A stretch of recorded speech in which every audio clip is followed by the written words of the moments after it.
नमस्कार दोस्तों, स्वागत है आप सभी का मेरे इस यूट्यूब चैनल में।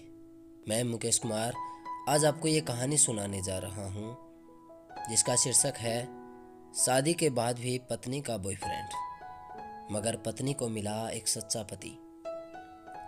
एक लड़की की शादी उसकी बिना मर्जी से एक सीधे साधे लड़के से हो जाती है, जिस लड़के के घर में उसकी माँ के अलावा और कोई नहीं था। दहेज में लड़के को बहुत सारा सामान और पैसे भी मिले थे, लेकिन लड़की किसी और लड़के से बेहद प्यार करती थी। अब लड़की की शादी बिना मर्जी से तो हो गई और अब वो अपने ससुराल भी आ गई थी। तभी सुहागरात के वक्त लड़का दूध लेकर कमरे में आता है और उस लड़की यानी अपनी पत्नी के पास बैठ जाता है। तभी उसकी पत्नी गुस्से से अपने पति से कहती है, क्या तुम मुझे अकेला छोड़ सकते हो? उसकी यह बात सुनकर उसका पति बहुत दुखी होता है, लेकिन फिर भी वो खुशी खुशी ये कहता है कि तुम आराम करो, मैं तो सिर्फ तुम्हारे लिए दूध लेकर आया था। ये कहकर वो कमरे से बाहर चला जाता है। लड़की अपना मन मारकर ही रह जाती है, क्योंकि लड़की चाहती थी कि उसने झगड़ा क्यों नहीं किया, ताकि वो उस गंवार से तलाक ले सके। अब लड़की को ससुराल में 3-4 दिन हो गए थे, मगर वो तो बस पूरा दिन फ़ोन पर अपने बॉयफ्रेंड से बात करती थी और उधर लड़के की माँ बिना शिकायत करे दिन भर घर का सारा काम करती थी। वह सबके लिए खाना भी खुद ही बनाती थी। फिर भी उसकी माँ के चेहरे पर हर वक्त मुस्कुराहट ही रहती थी। लड़का एक कंपनी में छोटी सी नौकरी करता था। वो बेहद ही ईमानदार और मेहनती था। सुबह अपने काम पर जाता और शाम को थका हारा घर आता, मगर उसकी पत्नी उसे एक गिलास पानी भी नहीं पूछती थी। अब लड़के और लड़की की शादी को करीब 1 महीना हो गया था, मगर अब तक वो दोनों एक साथ कभी नहीं सोए थे। वैसे लड़का बहुत ही शांत स्वभाव का था, इसलिए वो अपनी पत्नी को कुछ भी नहीं कहता था। फिर भी वह अपनी पत्नी को खुद ही खाना डालकर देता था, मगर उसकी पत्नी उनके साथ बैठकर खाना कभी नहीं खाती थी। वह अपना खाना अपने कमरे में अलग बैठकर खाती थी। लड़की को दहेज में एक स्कूटी भी मिली थी। लड़का जैसे ही अपने काम पर निकल जाता, उसके आधे घंटे के बाद ही लड़की भी अपनी स्कूटी लेकर अपने बॉयफ्रेंड से मिलने चली जाती थी और लड़के के आने से पहले ही वो अपने ससुराल वापस भी आ जाती थी। एक दिन लड़के की काम की छुट्टी थी और वो घर पर ही था, तो लड़की ने अच्छे भले खाने को भी गंदा कहकर अपनी सासू माँ को उल्टा सीधा कहा और खाने को बाहर फेंक दिया। ये सब देखकर लड़के को बहुत गुस्सा आया और उसने गुस्से गुस्से में अपनी पत्नी पर हाथ भी उठा दिया, मगर उसकी माँ फिर भी अपने बेटे को ही डांटती है। इधर लड़की को झगड़े का एक बहाना ही चाहिए था, जो कि उसे मिल गया था। तभी वो बिना बोले अपनी स्कूटी लेकर अपने बॉयफ्रेंड के पास चली जाती है और अपने बॉयफ्रेंड के पास जाकर ये कहती है कि अब एक पल भी मुझे उस घर में नहीं रहना। आज उस गंवार ने मुझ पर हाथ उठाकर अच्छा नहीं किया। तभी उसका बॉयफ्रेंड कहता है कि अरे, मैंने तो तुम्हें पहले से ही कहा था कि तुम मेरे साथ भाग चलो, और तुम हो कि आजकल पे ही लगी रहती हो। तब लड़की कहती है कि शादी के दिन मैं तुम्हारे पास आई तो थी, मगर तुमने घर वापस भेज दिया था। बॉयफ्रेंड ने कहा, खाली हाथ हम दोनों कहाँ तक भागेंगे? तुम ही बोलो। मैंने तुमसे कहा था कि कुछ पैसे और गहने साथ ले लो, और तुम हो कि खाली हाथ ही मेरे पास आ गई। आखिर इतनी दूर एक नई जगह में ज़िंदगी की शुरुआत करने के लिए पैसे तो चाहिए ना।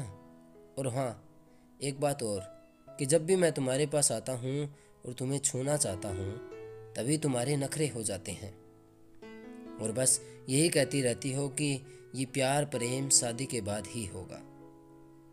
तभी लड़की गुस्सा होकर कहती है, हाँ, शादी के बाद ही अच्छा होता है ये सब, और मैं तुम्हारी ही तो हूँ। मैं आज भी एक कुंवारी लड़की ही हूँ, और शादी करने के बाद भी आज तक उस गंवार के साथ एक रात भी नहीं सोई मैं, क्योंकि मैंने तुमसे ही सच्चा प्यार किया है।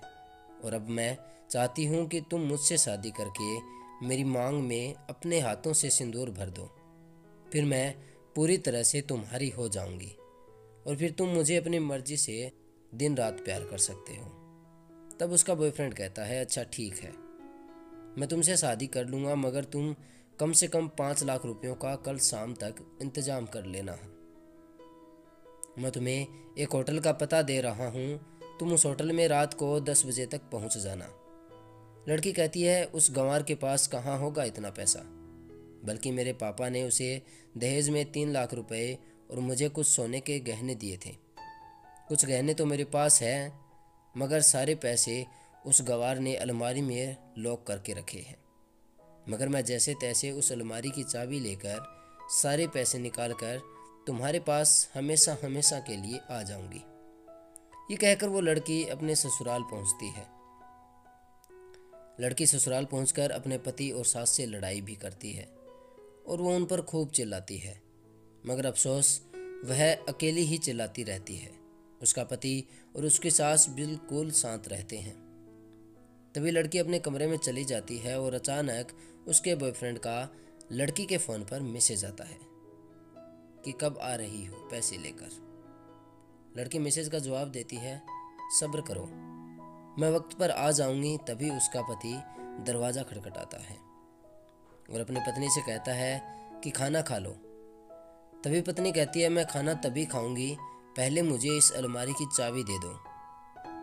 पति दरवाजे के नीचे से चाबी देकर कहता है, ये लो चाबी और तुम अपना काम करके जल्दी आना, क्योंकि अभी तक मैंने और माँ ने भी खाना नहीं खाया। माँ ने कहा है कि आज हम साथ बैठकर ही खाना खाएंगे। लड़की कहती है, माँ और तुम खाना खा लो, मैं बाहर से खाना खाकर आई हूँ। ये सुनकर लड़का चला जाता है। तभी लड़की जल्दी जल्दी से चाबी को उठाकर अलमारी खोलती है। अलमारी खोली तो उसमें देखती है कि उसमें दहेज के पूरे पैसे यानी 3 लाख और कुछ गहने रखे थे, बल्कि उसमें एक डायरी भी लिखी हुई थी। जब वो उसे खोलकर पढ़ती है तो उसमें लिखा था, प्रिय पत्नी, मुझे और तुम्हारे पिताजी को पता है कि तुम किसी और लड़के से बेहद प्यार करती हो, मगर तुम्हारे पिताजी ने पता लगाया है कि जिससे तुम प्यार करती हो उसकी पहले भी एक बार शादी हो चुकी है और वो लड़का बहुत सी लड़कियों को धोखा भी दे चुका है। पर आपके पिताजी आपको उस लड़के के बारे में कुछ भी ना बता सके, क्योंकि उन्हें पता था कि ये जो इश्क का नशा है वो हमेशा अपनों को गैर और गैरों को अपना बना देता है। इसलिए तुम्हारे पिताजी ने मेरे आगे हाथ जोड़कर ये कहा कि मेरी बेटी का हमेशा ख्याल रखना। एक बाप के मुंह से एक बेटी की कहानी सुनकर मेरी भी आंखों में आंसू आ गए थे और मुझे ये यकीन हो गया था कि एक अच्छा पति होने का सम्मान मुझे मिले या ना मिले, मगर एक अच्छा दामाद होने की इज्जत मैं हमेशा पा सकता हूँ। और मुझे दहेज में मिले सारे पैसे और सोने के गहने मैंने तुम्हारी अलमारी में रख दिए हैं, क्योंकि दहेज के नाम से मुझे नफरत है। इस दहेज के ही कारण से मैंने अपनी बहन और पिता को भी खो दिया था और मेरे पिता के अंतिम शब्द भी यही थे कि किसी बेटी के बाप से कभी भी 1 रुपया दहेज ना लेना। और उस डायरी में ये भी लिखा था कि तुम मुझसे आज़ाद हो, कि तुम मुझसे आज़ाद हो और तुम कहीं भी जा सकती हो। डायरी के बीच के पन्नों में तलाक के पेपर रखे हुए हैं, जहां मैंने पहले ही अपने साइन कर दिए हैं। जब तुम्हें लगे कि अब इस गंवार के साथ नहीं रहना, तो तब तुम भी इस तलाक के पेपर पर साइन करके अपने सारे पैसे और जेवर लेकर जा सकती हो। लड़की डायरी पढ़कर हैरान थी और परेशान भी थी। ना चाहते हुए भी उसके गंवार पति के शब्दों ने उसके दिल को छू लिया था। अब वो ना चाहते हुए भी गंवार पति के अनदेखे प्यार को महसूस करने लगी और वो फूट फूट के रोने लगी। डायरी में आगे लिखा था कि मैंने तुम्हें इसलिए मारा क्योंकि आपने माँ को गाली दी थी, और जो बेटा खुद के आगे अपनी माँ की बेइज्जती होते सहन कर ले, फिर वो बेटा ही कैसा। इसलिए मुझे माफ़ कर देना, क्योंकि मेरे लिए माँ का दर्जा सबसे बड़ा है और आपको मैं दुल्हन बनाकर अपना हमसफ़र बनाने लाया हूँ, आपसे ज़बरदस्ती करने नहीं। आपको मुझसे प्यार हो ना हो, लेकिन मैं अंत तक सिर्फ तुमसे ही प्रेम करता रहूँगा। अब फैसला तुम्हारे ही हाथों में है। अब लड़की दुल्हन बन चुकी थी और उसकी आंखों में आंसू बह रहे थे। अचानक लड़की के बॉयफ्रेंड का फ़ोन आता है। तभी गुस्से में लड़की अपने फ़ोन को स्विच ऑफ करके फ़ोन का सिम निकाल कर कार्ड तोड़कर फेंक देती है। अब उसे सब समझ आ गया था कि जिससे वो बेहद प्यार करती थी उसे तो सिर्फ पैसों से ही प्यार था, और सच्चा प्यार करने वाला तो मेरा पति ही था, जिसने सिर्फ मेरे पापा की इज्जत रखने के लिए मुझसे शादी कर ली। और उसे मेरा एक बॉयफ्रेंड है पता होने के बावजूद भी मुझसे इतना प्यार किया। मैं अपने पति का प्यार क्यों ना समझ पाई। ये सब सोचकर वो रोती रही। फिर उसने रोते हुए अलमारी का सारा सामान जैसा था वैसा ही रख दिया और न जाने कब सो गई। अगले दिन उसकी पत्नी सुबह देर से जागी। तब तक उसका पति ऑफिस में जा चुका था। तभी पहले नहा धोकर उसने साड़ी पहनी, फिर लंबा सा अपनी मांग में सिंदूर लगाया, जबकि पहले एक बिंदी जैसी साइड पे सिंदूर लगाती थी ताकि कोई लड़का ध्यान ना दे और किसी को ये पता ना चल जाए कि वो एक शादीशुदा है। मगर आज तो 10 किलोमीटर से भी दिखाई दे ऐसी लंबी और गाढ़ी सिंदूर लगाई थी उसने। फिर उसने अपना मंगलसूत्र पहना और किचन में जाकर सासू माँ को जबरदस्ती कमरे में आराम करने भेज देती है और खुद अकेली ही सबका खाना बनाती है। पहले सासू माँ को खाना खिलाती है और फिर अपने पति को फ़ोन करके उसके ऑफिस का पता पूछती है। उसका पति उसको ऑफिस का पता देते हुए सोचता है कि कहीं उसकी पत्नी ने तलाक देने का फैसला तो नहीं कर लिया। मगर उसे कहाँ पता था कि वो अब बदल गई है और उसे ही अपना पति मान लिया है। इतने में ही उसकी पत्नी स्कूटी लेकर उसके ऑफिस खाना लेकर पहुंच जाती है। पत्नी को देखकर पति हैरान हो जाता है। तभी वो अपनी पत्नी से पूछता है कि सब ठीक तो है ना, माँ ने तुमसे कुछ कह तो नहीं दिया। उसका पति सवाल पर सवाल किए जा रहा था। तभी अचानक पत्नी सबके सामने अपने पति को सीने से लगा लेती है और उसे कहती है कि सब ठीक है, मगर मुझे तुमसे कुछ कहना है। पति कहता है हाँ कहो ना। तब पत्नी सबके सामने ही कहती है I love you, I love you मेरे प्यारे पति, I love you for ever. ये सुनकर ऑफिस के सभी लोग हैरान होकर खड़े हुए थे और जोर जोर से तालियां भी बजाने लगी। तब पत्नी सबके सामने अपने पति का हाथ पकड़कर कहती है कि अब 1 महीने तक मेरे पतिदेव ऑफिस में दिखाई नहीं देंगे। ऑफिस के सभी लोग पूछते हैं क्यों? तब लड़के की पत्नी कहती है क्योंकि हम दोनों लंबी छुट्टी पर जा रहे हैं। पति पत्नी से कहता है कि तुम्हें हो क्या गया है अब? तभी पत्नी अपने पति से कहती है मुझे तुमसे सच्चा प्यार हो गया। ये कहकर वो अपने पति के सीने से दोबारा लिपट जाती है और कुछ इस तरह से लिपट जाती है कि जहाँ से वो अपने गंवार पति से कभी भी जुदा ना हो पाए।